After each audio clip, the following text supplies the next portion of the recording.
Unless you've been immersed under the ice sheets of Enceladus for an unfeasibly long time, you'll be very aware that there was a fiercely contested election in the US very recently.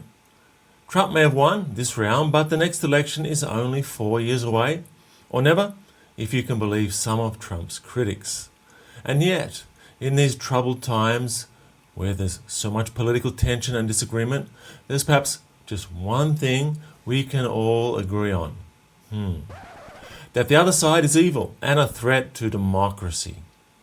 They're a bunch of bad faith actors who lie, cheat and steal. And they probably eat babies for breakfast and lunch and dinner. But what about our side? Is it possible that we might also be bad faith actors? At least some of the time. In this episode of Power and Presence, I'm going to give you a very short test to determine the terrible truth, or perhaps the uplifting truth. To solve the problem of who the actual demonic entities amongst us really are, I developed the Good Faith Quiz, which is taken from my book, Power and Presence. I've mentioned the quiz previously, but now is the perfect time to bring it out again, just before the end of the world. Which should be any day now, according to my media feed. Of course, that could just be a worst case scenario. But what is a bad faith actor? To keep things simple, I define a bad faith actor like this. Those who either deliberately and or unconsciously deceive for the purposes of manipulating others and or wielding power and control over them. Note the word unconsciously.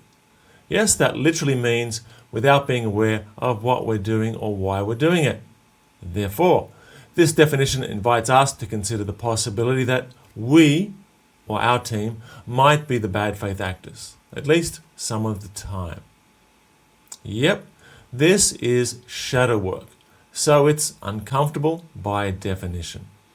But before you click off and return to your passive consumption of your favorite media feed, and so you can hear for the millionth time how evil your enemies are, this is just going to take a few minutes, and it could change your life. Just maybe. So let's do this already. Now, all you have to do is bring to mind the political party or online tribe you feel most emotional connection with, then answer the 7 questions that follow, in good faith, so to speak. There are 3 possible answers to each question, and you may like to grab a notepad or something else to record your responses on. Give yourself 1 point if your best answer is the positive, which will be the left side of your screen.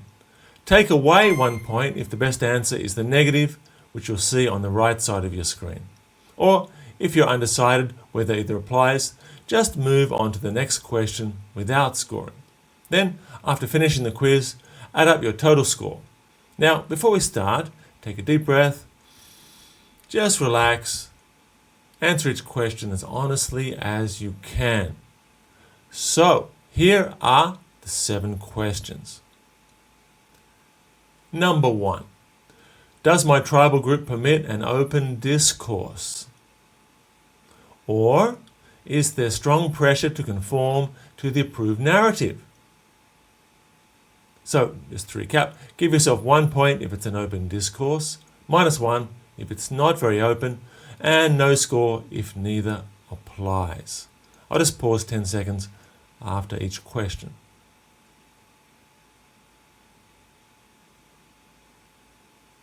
Number 2.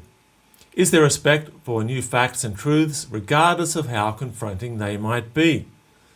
Or is there insistence on a rigid narrative with common omission of important stories or information?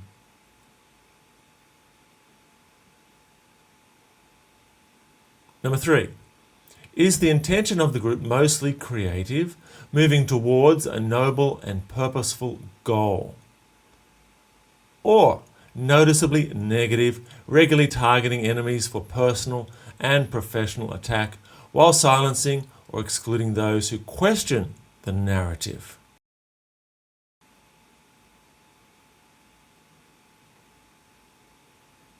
Number 4. Is mental and emotional responsibility encouraged? Or is there a culture of chronic blame, anger, and projection at others?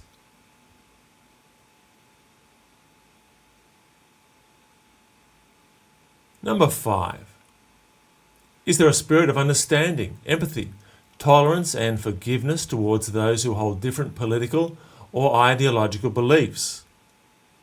Or are they represented as dangerous threats who need to be silenced and excluded?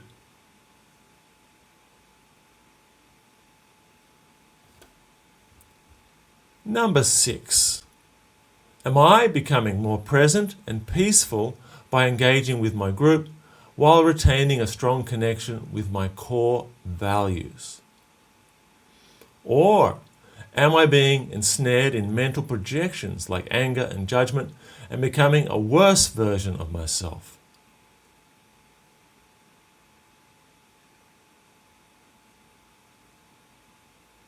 And finally, number 7. Does this group's actual behavior, as opposed to its stated ideals, truly reflect my prime values?